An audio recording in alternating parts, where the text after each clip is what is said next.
Hello, big beautiful world. It has been a while, to say the least. I don't want this to ramble on and on as I normally do, but it probably will, having said that.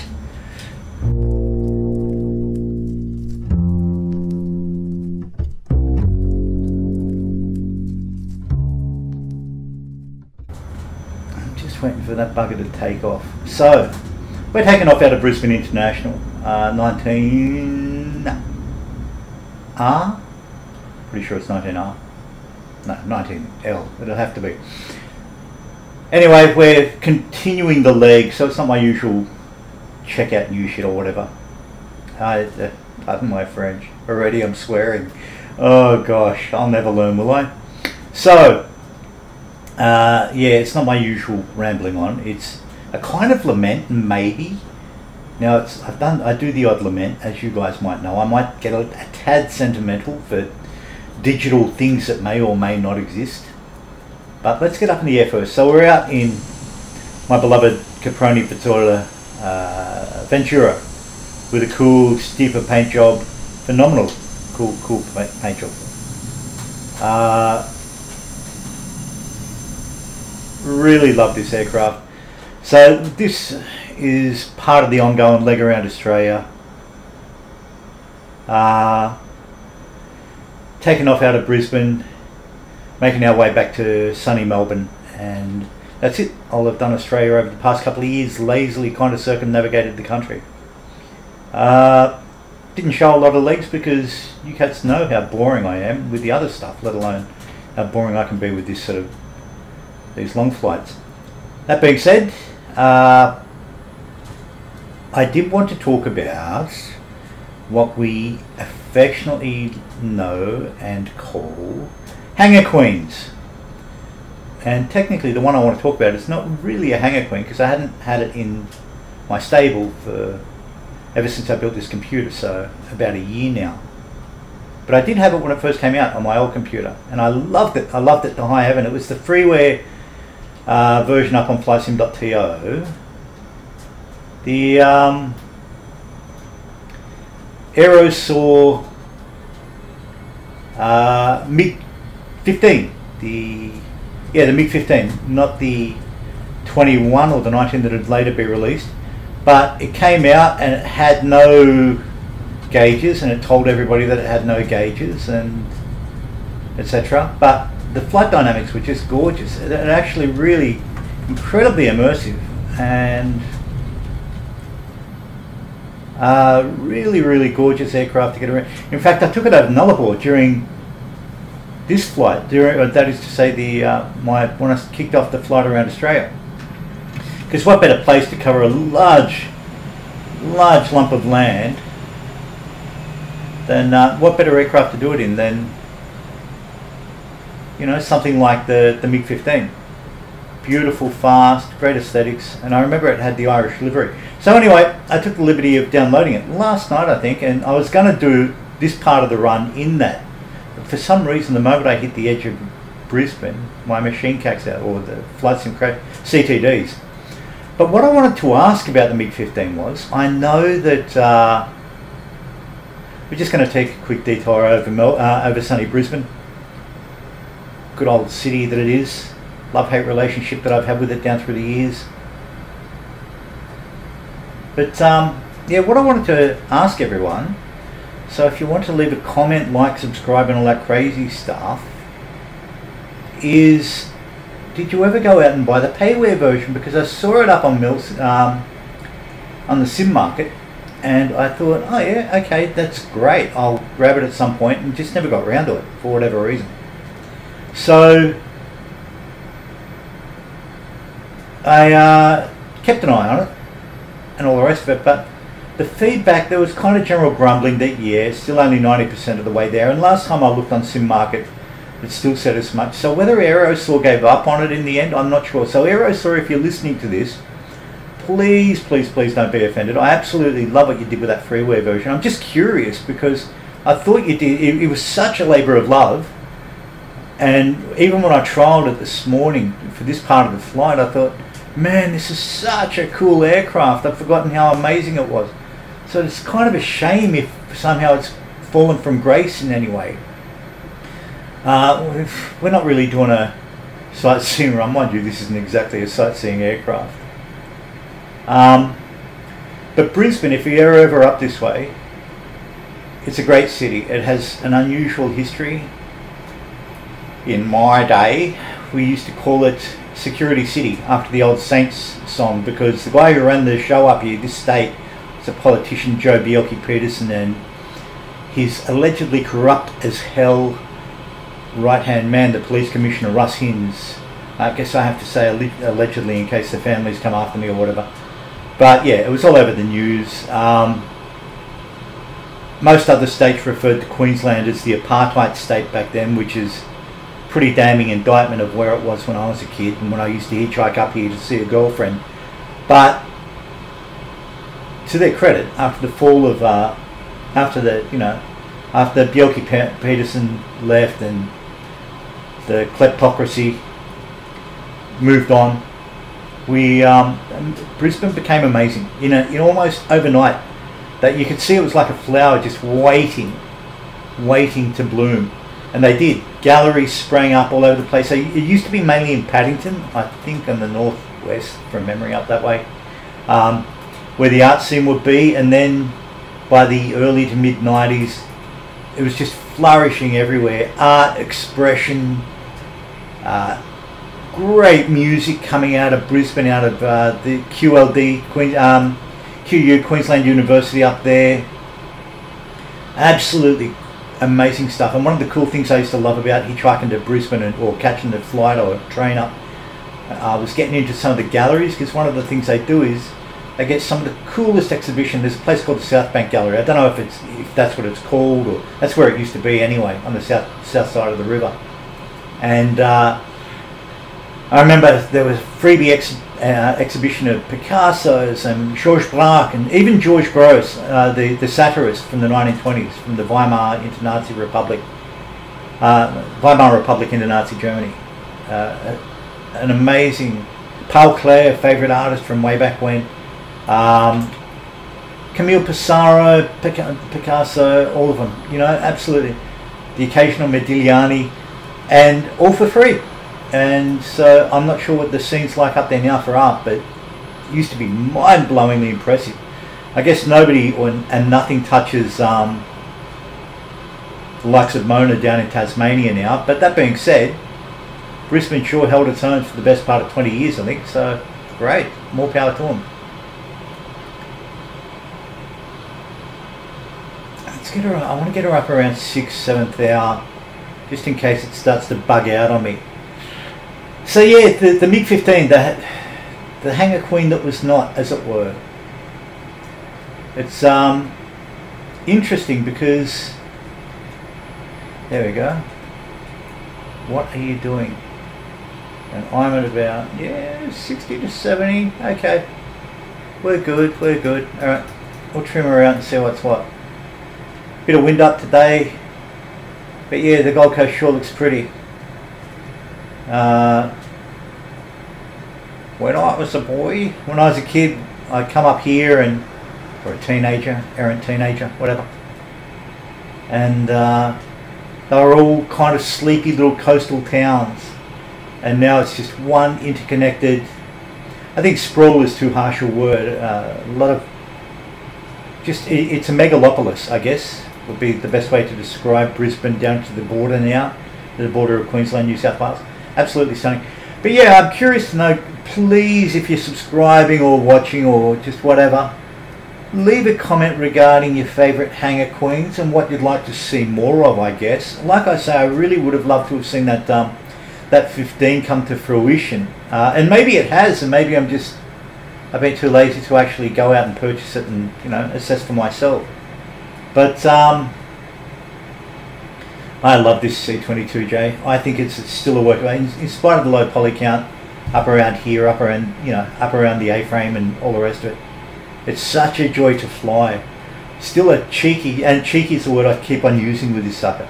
Again and again, it is one of the genuinely few aircraft I come back to and I think, I have to get to know you really, really well. Not like the old Howard Jones song from the 80s, but rather, actually it sounds kind of creepy when I say it, Maybe it's my tone of voice. But yeah, I think this is it remains one of my favourite aircraft in the sim, without a doubt. And that's saying something. Because I've got quite a few of them. But most of them tend to be the older pre and post World War II aircraft, single and twin engine prop aircraft. But this is hands down, together with Dave Garwood's Hunter, my favourite fun jet to get about in. It has this amazing sense of exploration that I absolutely love.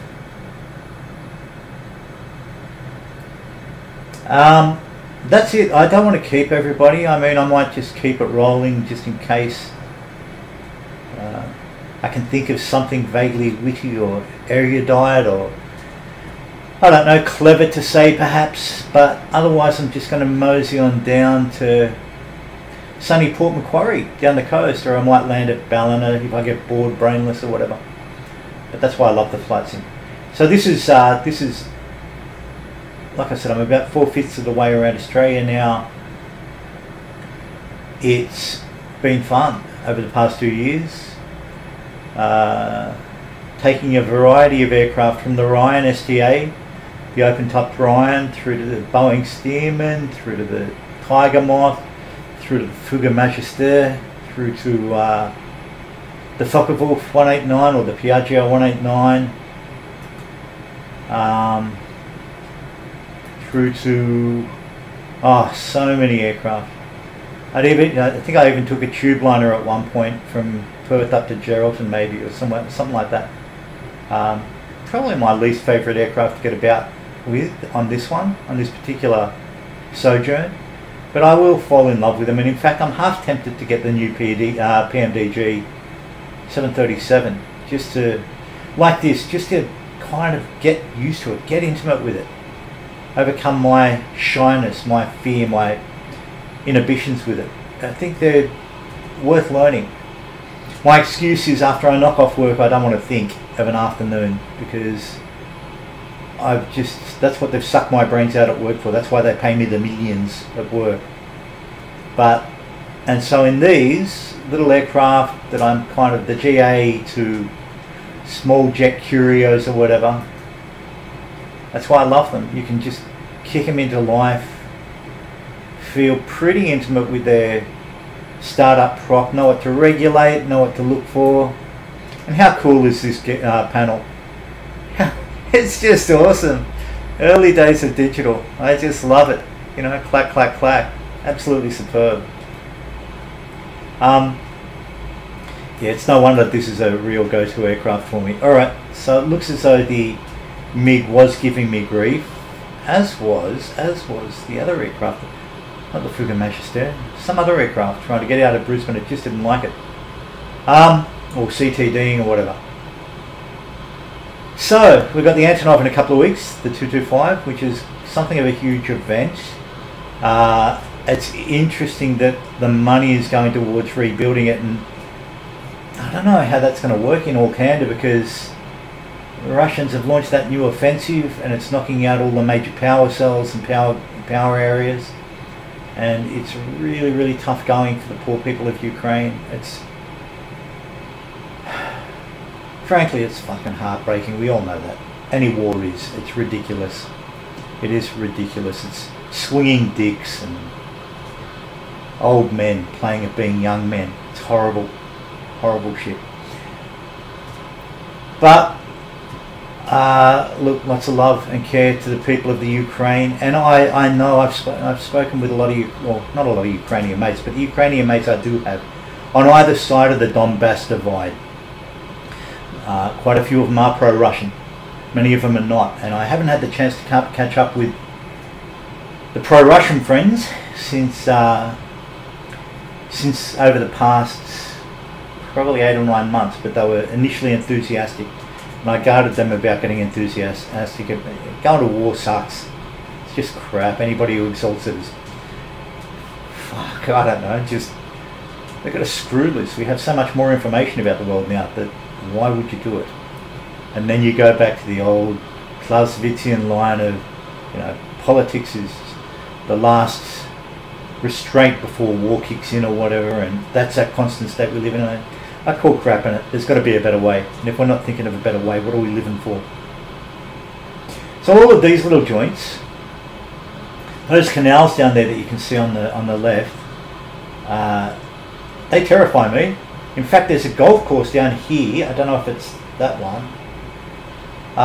It has a sign on it. When there are heavy floods, the water comes up over those canals onto the golf course and into a few houses. Now, as we saw a few years back, maybe about 10 years ago, those canals are right along here, and I know it's not a common occurrence, but it's been known to happen.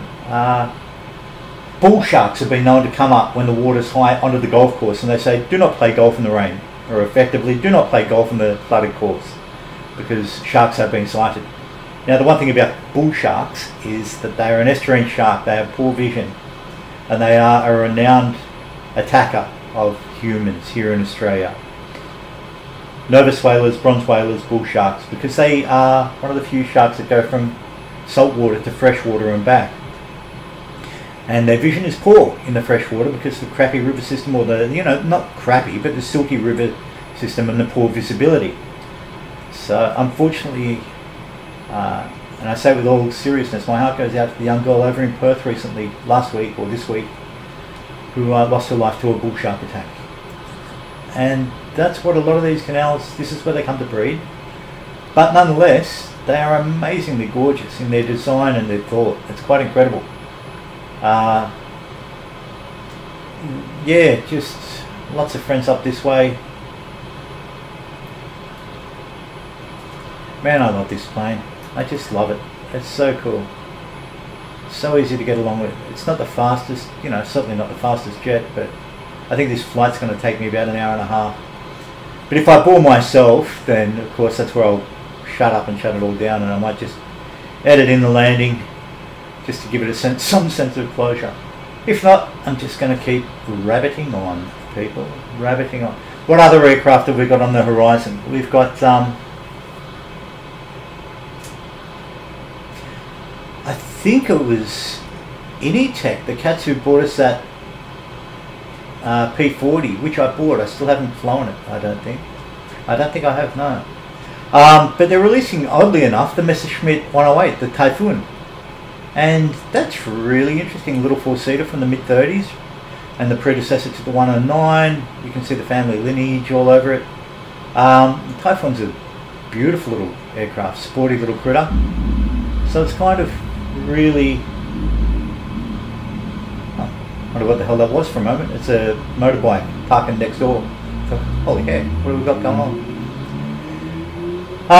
Yeah, so the Typhoon, good old Billy, he had a number of curious designs, and wouldn't it be great if they released the P1101? And there is some debate, and I'm pretty sure it rings true. One of the central tenets of designing the P1101, which the Americans found at Oberammergau, is that they wanted, it was a pioneer of the swept wing aircraft that we'd later see cropping up in the F-111 and stuff like that. So it's I'm pretty sure there are some photos with the swept wings being manoeuvred, or some footage or whatever. I just haven't thought to look for it, because again, what am I, folks?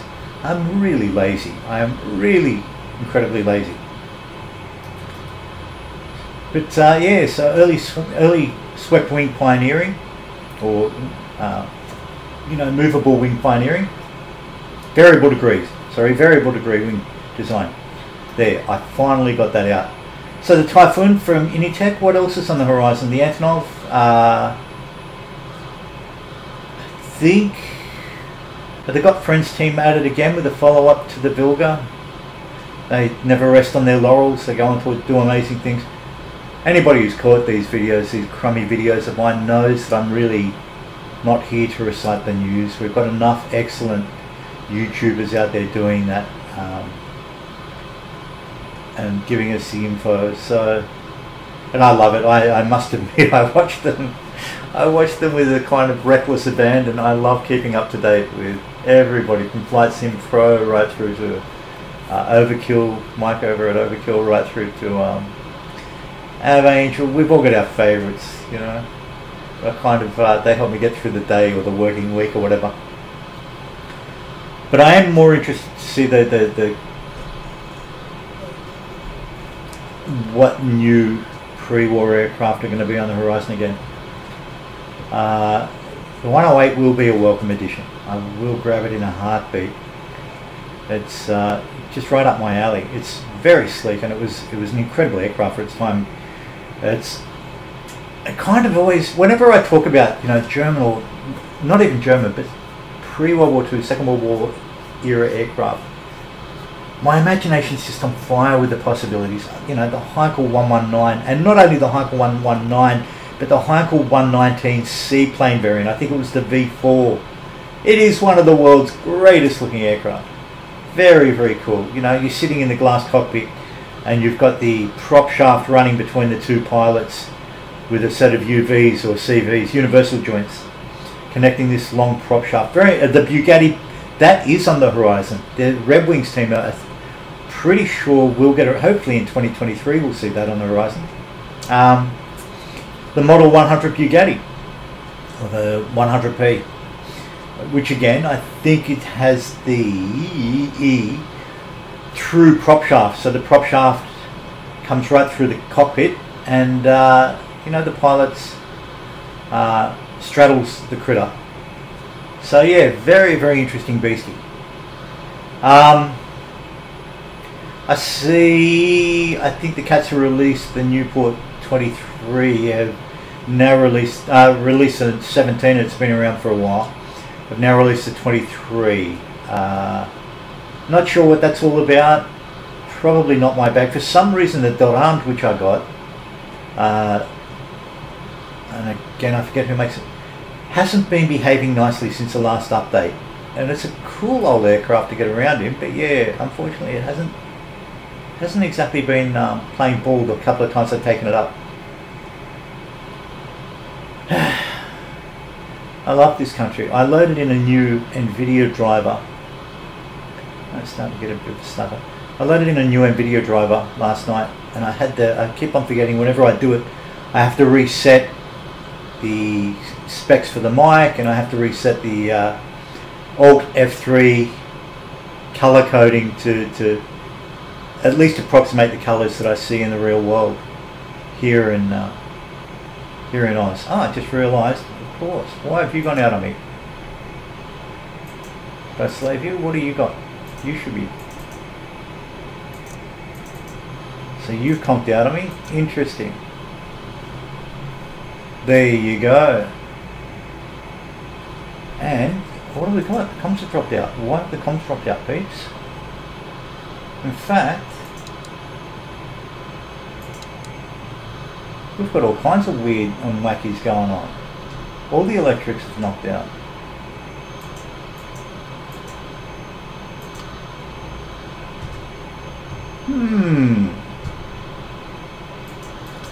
I have to check the pitot one as well for good measure.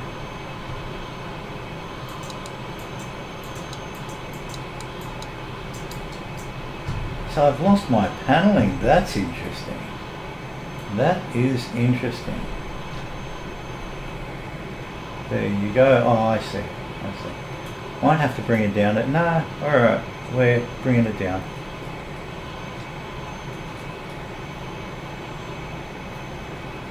We are bringing her down. That's a bit fascinating, isn't it? That we've lost everything.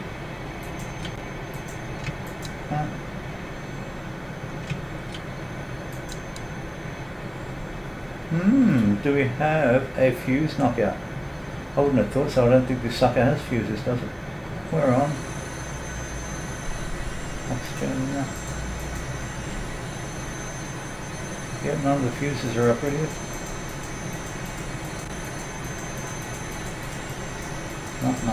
No.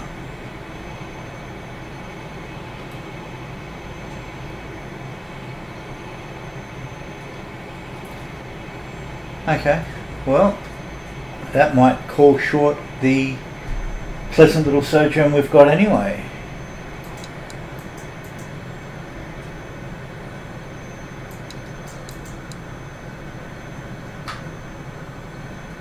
Fascinating stuff.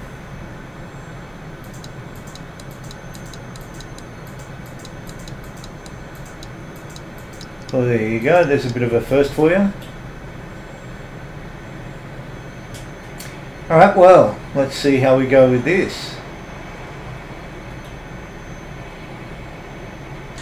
We've got comms according to this. Actually, let's have a look. Let's have a look, because that might just be the graphics knocked out. Yep, we've definitely got power.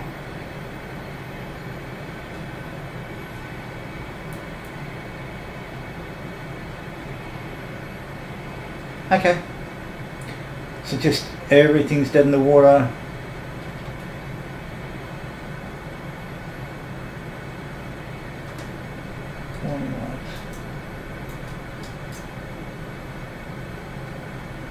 Yep, everything's dead in the water for the electricals. Okay. Très intéressant. There you go, that's a bit of a first for me. So, other aircraft on the horizon, let's see. Sorry, I'm just putting it back to giving myself 70%.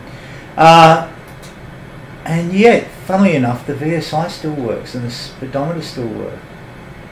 And the altimeter. And of course the whiskey. But not much else. And according to that, the engines are dead, but that is patently not true. Sorry gang, guys, gals, I'm just rambling to myself. So this might be sunny Byron down here. Is that Byron? No, probably not. I don't think we're far enough south yet. But the upshot being, I hope there's more on the horizon. There's more thinking out of the box for those. There's a massive push for things like the ATR, the modern medium to heavy carriers at the moment. And I know we're all going to rush out and buy the Antonov. I know we all will. But you know, I kind of, like I keep saying, my imagination's on fire for the Miles Libelula, the M35 or the M39B, or you know, the Blackburn B20, where the pontoon, it's a seaplane effectively, but it actually is integrated into the fuselage, and it comes away on a trestle, so it lowers. And the real one, it crashed into. They did fly it. They made a number of flights, and it crashed into the Forth of Firth up in Scotland. And they determined it was actually the engine. It wasn't actually the flight structure. So a lot of people said no, the flight structure was unsound. No, not true. It was actually, I think, a Merlin, I forget what mark. It was the donk, basically the engine, that caused the heartache. I think they recovered the engine from it the other year. And what else? So yeah, if we get the 108, why can't we have the Messerschmitt 209 or the 609? Let's go hard. Let's go 609, which is the filling, the twin fuselage with the central, like anybody who knows the Hangar 111, towing the gigant, the gigantic Messerschmitt gliders 321. 323 was powered. But anyone who knows those, you know, Hangar developed the joint fused two Hangar 111s. And a lot of the designers were doing that, especially in Germany, you know, big thing. So, you know, obviously North American did it with the Mustang, was it the P81 after the war? But yeah, the fused center wing with the Mustang. Hangar did it with the 111.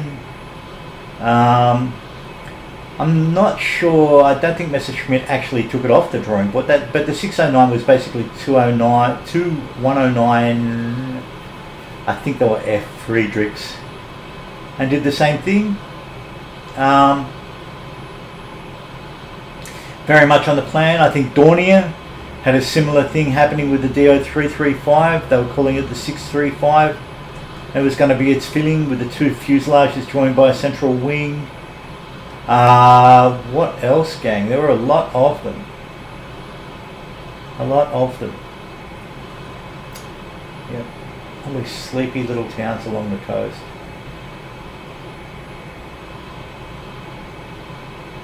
Yeah. It's kind of weird knowing that I'm in the final legs of flying around Australia.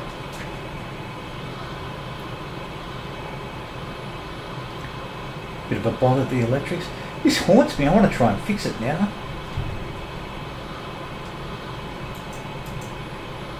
What do we got? All good. There we go. Power on. Nothing. We are running on. We really are dead in the water. Someone has disconnected our battery.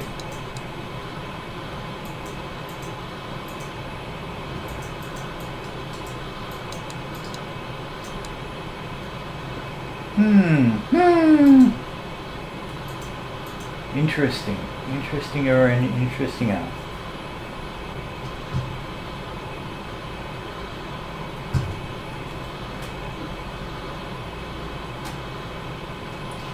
Well, there you go. A bit of misadventure in the old Caproni-Vizzola. Certainly a great conversation point where I get back to my digital takeoff airport and reacquaint with my digital friends as they all come out to digitally cheer me, and I will be able to tell them adventures of hijinks and madness in a Caproni-Vizzola that tried to break my heart north of the New South Wales border. Bugger it is, I can't even see how much fuel I've got. Holy cow.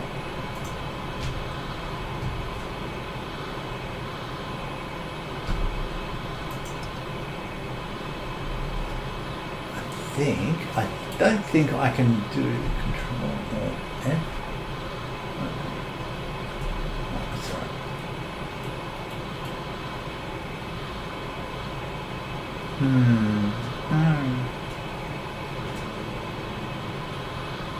Oh, I should be gasping for oxygen by about now, but there you go.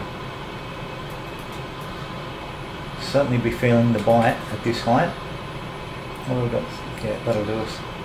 We'll bring her down. So I still haven't gotten around to getting the Floatiac or the Kodiak or any of those guys. I am surprised to see here in Australia the Floatiac going for 26 bucks Oz up on the marketplace. That is surprising because I would have had I don't know, maybe I'm naive, and of course I am. I would have imagined people would have been clamouring for the Floatiac because, you know, it's a rugged bush plane, it has all the grunt of the Caravan, the Cessna Caravan, but all the bush charm of the Beaver. Yeah, and it's 26 bucks Oz, whereas the wheeled version is still up around the 52 buck mark, I think, Oz. So almost half price. That's pretty amazing. I certainly, you know, if I ever do get the Floatiac, if ever I do get one of the Kodiaks, I will grab the Floatiac version because it's just my personal preference, I think, as a rule of thumb. But yeah, curiouser and curiouser on that one.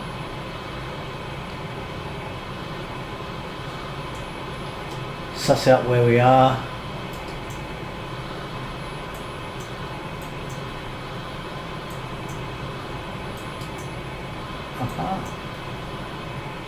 MVD, okay.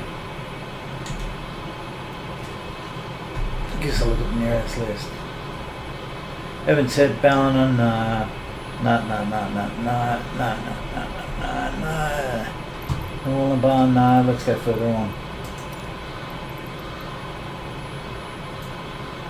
No. South Grafton. Yeah, I could do Grafton. But I want to see if I can get to Port Mac.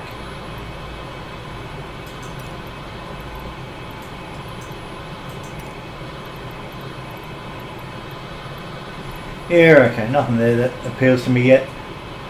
Know where I want to bring it down.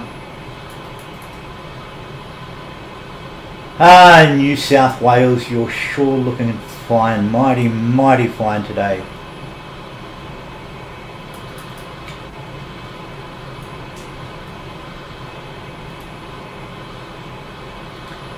In spite of the dead electrics. I should be a little freaked out by this, but I'm not. Actually, let's do something. I don't think it's... going to hop out for a tick and have a squeeze.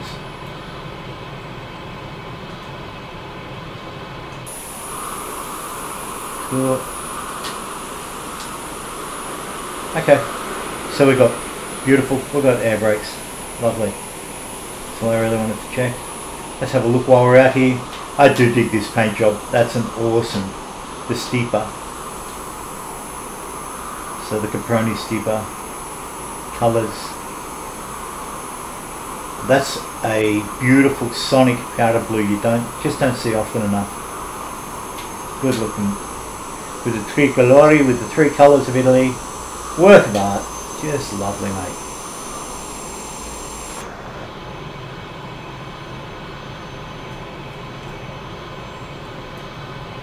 Cool in the pool.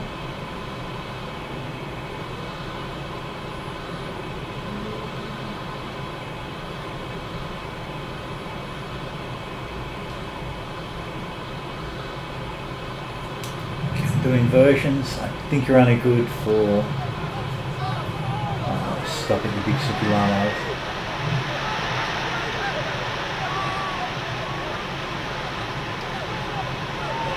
Just lovely.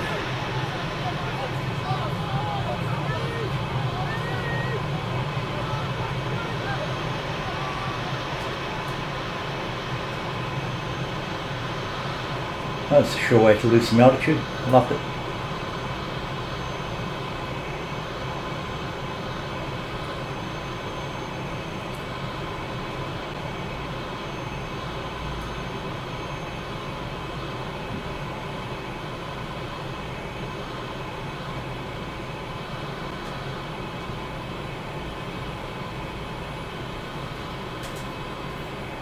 Has anybody tried the FS traffic?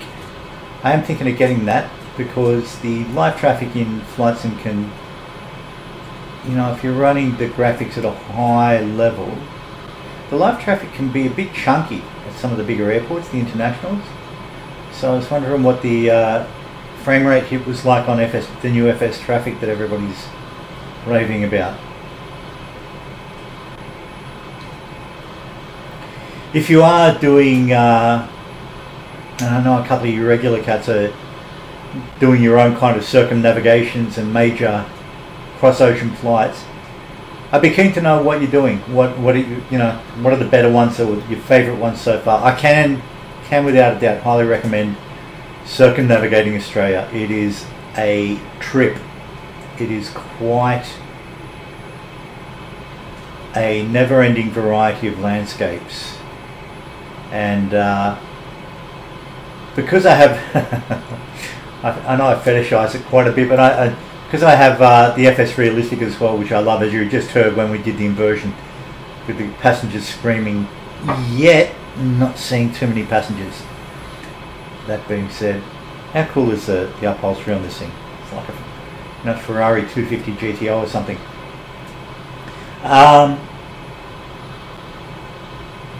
Yeah, FS Realistic, now that it's got that built-in walk-around component, I've literally, if I take this aircraft up or a handful of the others, I have to open the cockpit and walk around for a bit. I did that up at Great Keppel Island. I brought this aircraft down from, I think it was Williamston, up in northern Queensland, and at the end I felt like I have to get out and stretch my legs. If you cats aren't running FS Realistic, I cannot recommend it enough for the fun factor. Actually, just briefly, I'll show you if you aren't running it and you're interested in this. So now that it has first person, so you can hop out, you've got to set yourself a couple of activation keys or whatever, a couple of hotkeys. But you can actually, there's enough users out there, I don't know if you guys can see all this, but enough users out there that are creating new sound packs for it and so on and so forth. So when you hear a yawn and you hear this and you hear that, it's kind of a hoot. And then to get out at the end of a good flight and walk around, especially if it's a pleasant little island, and it's amazing. We all know that there's a certain amount of auto-gen. Well, X-Plane has the auto-gen. Microsoft has tried to take it a few steps further with varying degrees of success, but by and large it tends to be a hit for me, because you can walk around and you've got the bullnose verandas and in some of the houses, and honestly it did feel like you were, you had tropical architecture about you. So, and that's native, that isn't any add-on products or anything, that's just native. So I really do love FS Realistic, and for me it's probably my favorite add-on in Flight Sim land. The other ones being, of course, real real global vessels and stuff like that, because it's just perverse to fly over Sydney Harbour without seeing boats in it, or weird flying over around the bay in Melbourne without seeing boats. It's just unheard of, unheralded, very un-Oz, very un-Australian. Or the south of France, similar deal, the islands, Fiji, so on and so forth, Africa, around there. We are a maritime globe, boats play a large part of our life, and in a way MSFS2020 was the game changer, because prior to that, with FSX and the old X-Plane 7, 8, 9, 10 and even earlier, and even the old pre-FSX stuff, we all had that kind of cognitive dissonance. We would be saying, it's not about the scenery, it's not about the landscape, it's actually about the flight, so it's about this, it's about making sure everything's behaving itself, your 6 looks good and the graphics are sharp and everything's looking good for the gauges and so on. But in fact, no. Because once we hopped into MSFS and you could look at this and it wasn't a repeated tile, well, if it is, it's bloody well hidden. Especially the C tiles, because for anyone who remembers the old ones, you remember thinking, yeah, okay, so it's just this set of squared out tiles and it's cute. And that's what we got. That was state of the art for the day. You don't laugh at it, you don't mock it. That's how it was. But it's really this thing was the game changer. So yes, it is about the vessels, and yes, it is about the cars and the traffic and the cities and God knows what else. It is about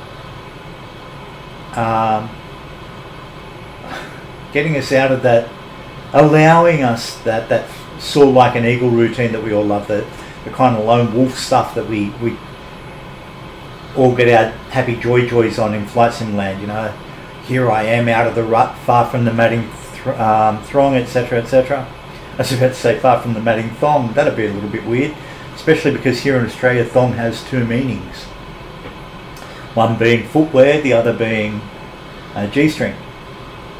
But yeah, far from the crowd. This is why a lot of people, they're drawn to the solitude of it, and I am no different. But nonetheless, it is nice when you get back into, I think that's why we're all hanging for some kind of not VAT sim. I mean, I appreciate that, and I said the new modelling structure and stuff, and I probably will partake of it, but I'm hoping that somebody is working on the background for a relatively comprehensive, I'm pretty sure FS95 tried introducing something like it, so that was what, almost 30 years ago, and they got away with it.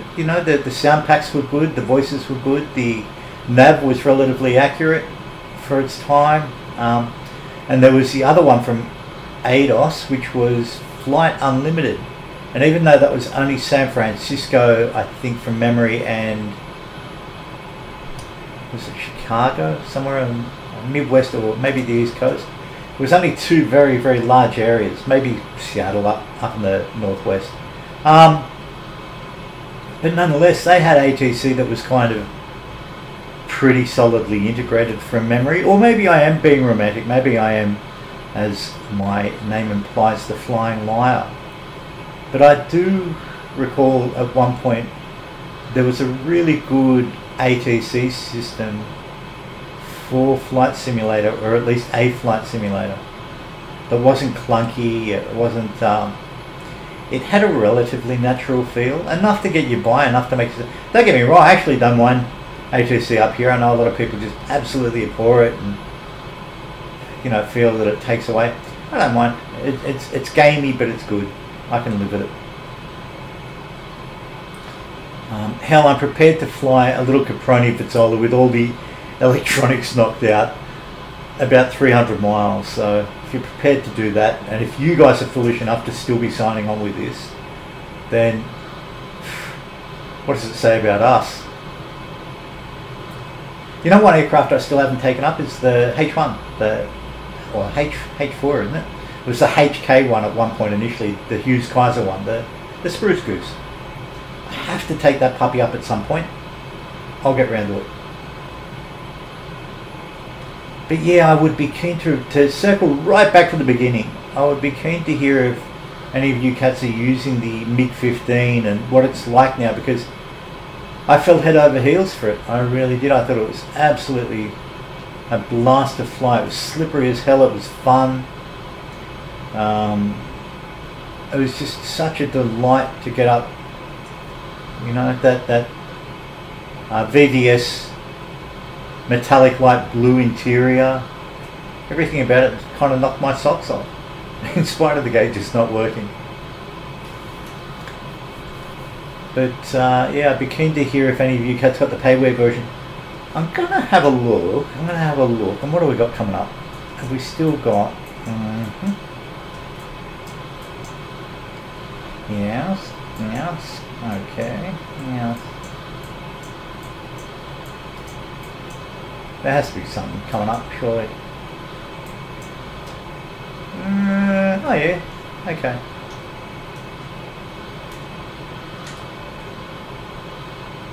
Okay.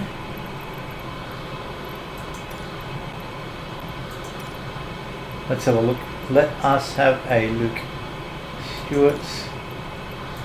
Yeah, let's bring her in.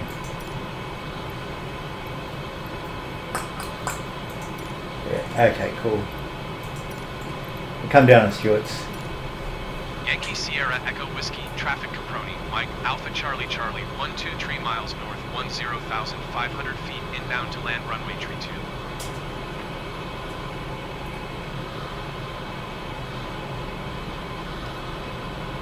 Perfect.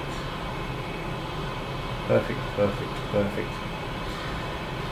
Oh man, I love this sim. I just love it so much. It's crazy good. Toby eye tracker. I'm still all over the shop, as you can see, with it all, but I love it. I moved something recently and it went wonky for me for a couple of days and I thought, oh, I've broken it. But nah, it seems to be fairly indestructible. It's quite an amazing product, Toby eye tracker. I do feel like a guinea pig with it. I hope it's not killing my retina or anything like that. God knows I'm old enough that I don't have much left anyway, so we'll see what's there. But I really absolutely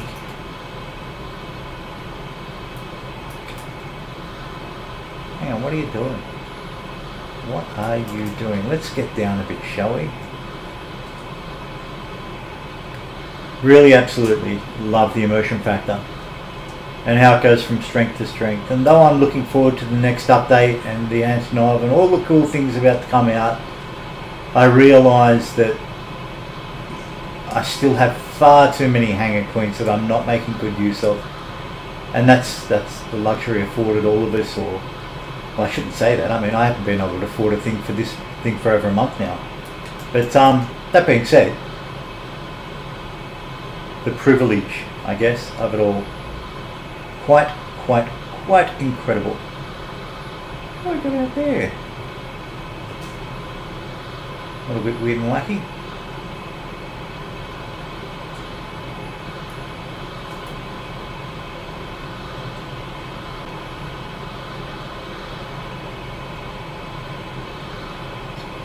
down.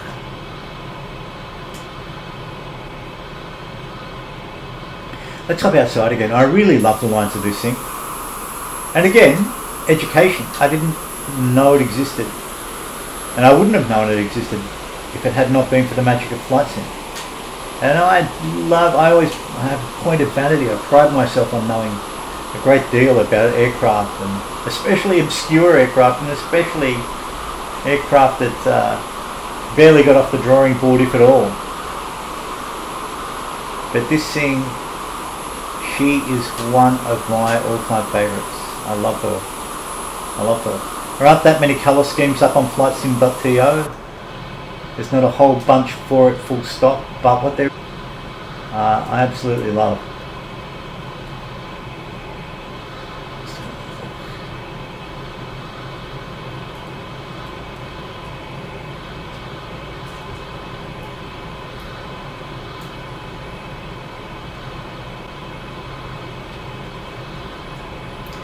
I love it because it's tricky.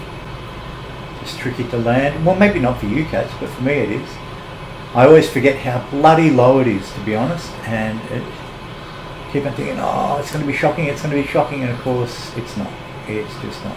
Okay.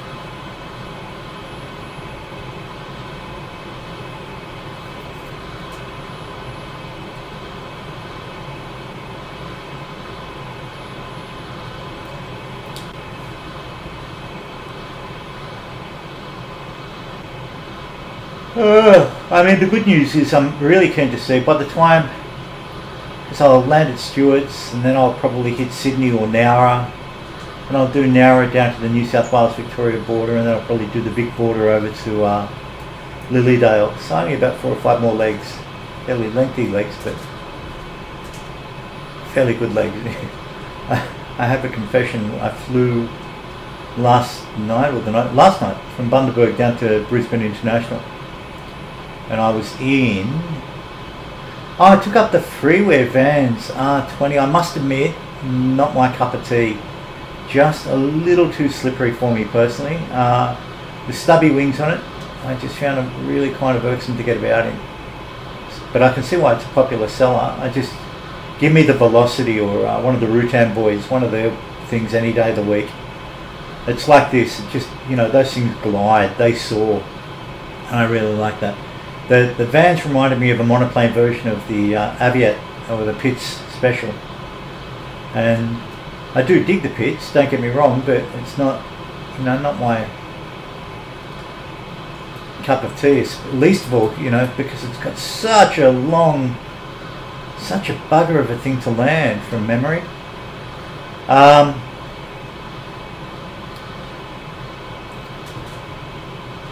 But yeah, the Vans, I set the autopilot, I must admit, I fell asleep for, it must have been the best part of an hour. I had an exhausting week at work. But thank God for autopilot, it got me there safely. I woke up just in time. I think it just triggered the outer marker of Brisbane International, and I thought it was my alarm going off. So I woke up just in time to bring it in for a buttered landing. It was really quite remarkably smooth, given how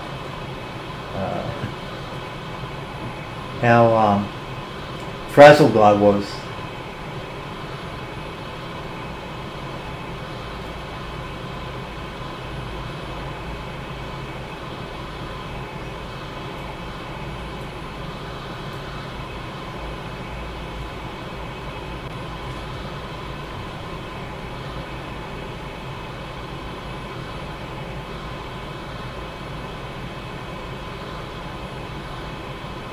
Last time I drove up this way, probably about 8-9 years ago, and I've been unemployed for a period, and I was living in Sydney, outside Sydney in the Blue Mountains, and I accepted a job with my brother-in-law working out in, for some of the gold mining companies, Felsize and some other gold mining companies. So I had to drive up there from Sydney to Brisbane for a medical, and I had to be there.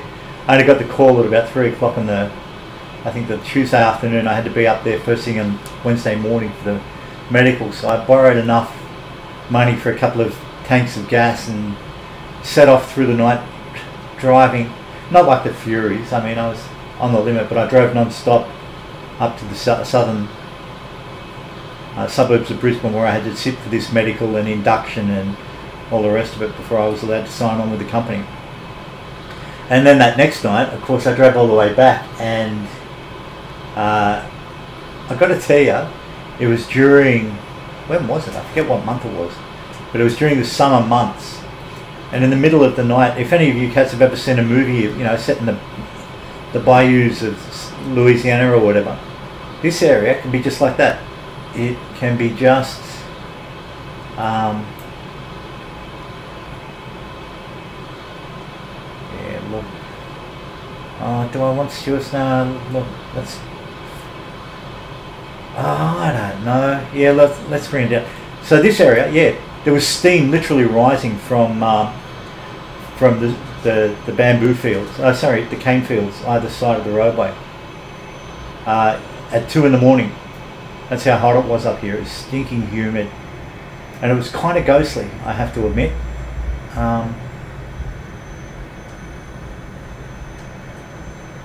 Actually, I should bring her in on the southern run. Let's do it. But all these sleepy little towns, seaside towns, are really quite beautiful. A lot of them you get up this way, and they're untouched since I was a kid. They've even got little like bric-a-brac stores that actually, if you're a musician or whatever, you can be really lucky. You can find amazing things here, because you know the freeways tend to bypass these little towns, and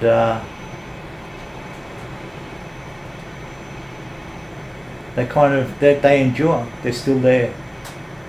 There's the primary freeway heading north right there,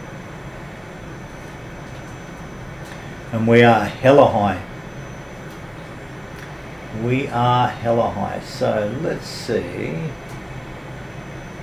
if we can do a little bit of slippage without doing too much speed loss.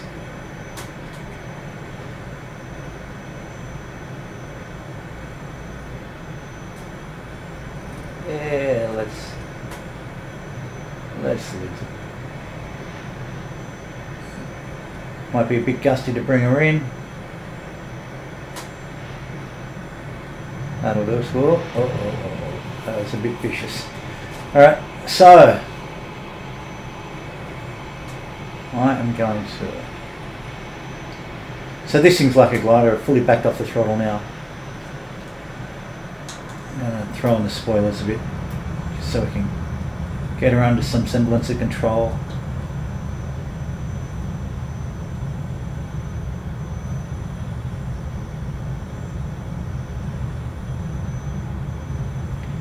And we'll put it down here.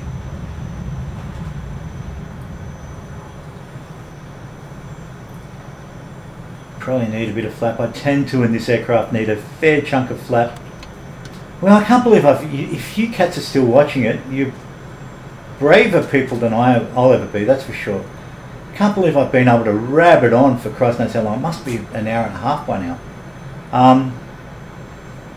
But look, if you have, thank you. I sincerely thank you for staying on. If you do listen to the crap I come out with, thanks for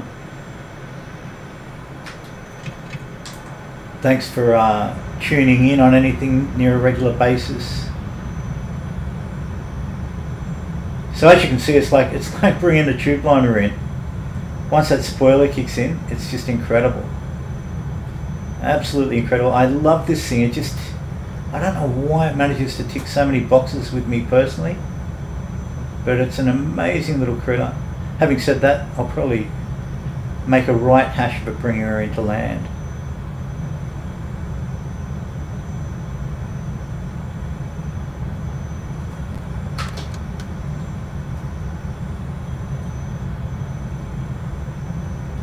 Better check it. Shoot, we've got no undercarriage. Alright, we are just going to have to see if we can. We've got everything knocked out, peeps. I don't know what the hell happened there, but we are certainly going to have to bring her in real tenderly.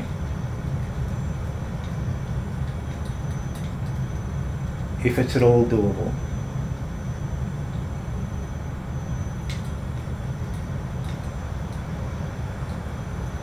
We are crash landing, people.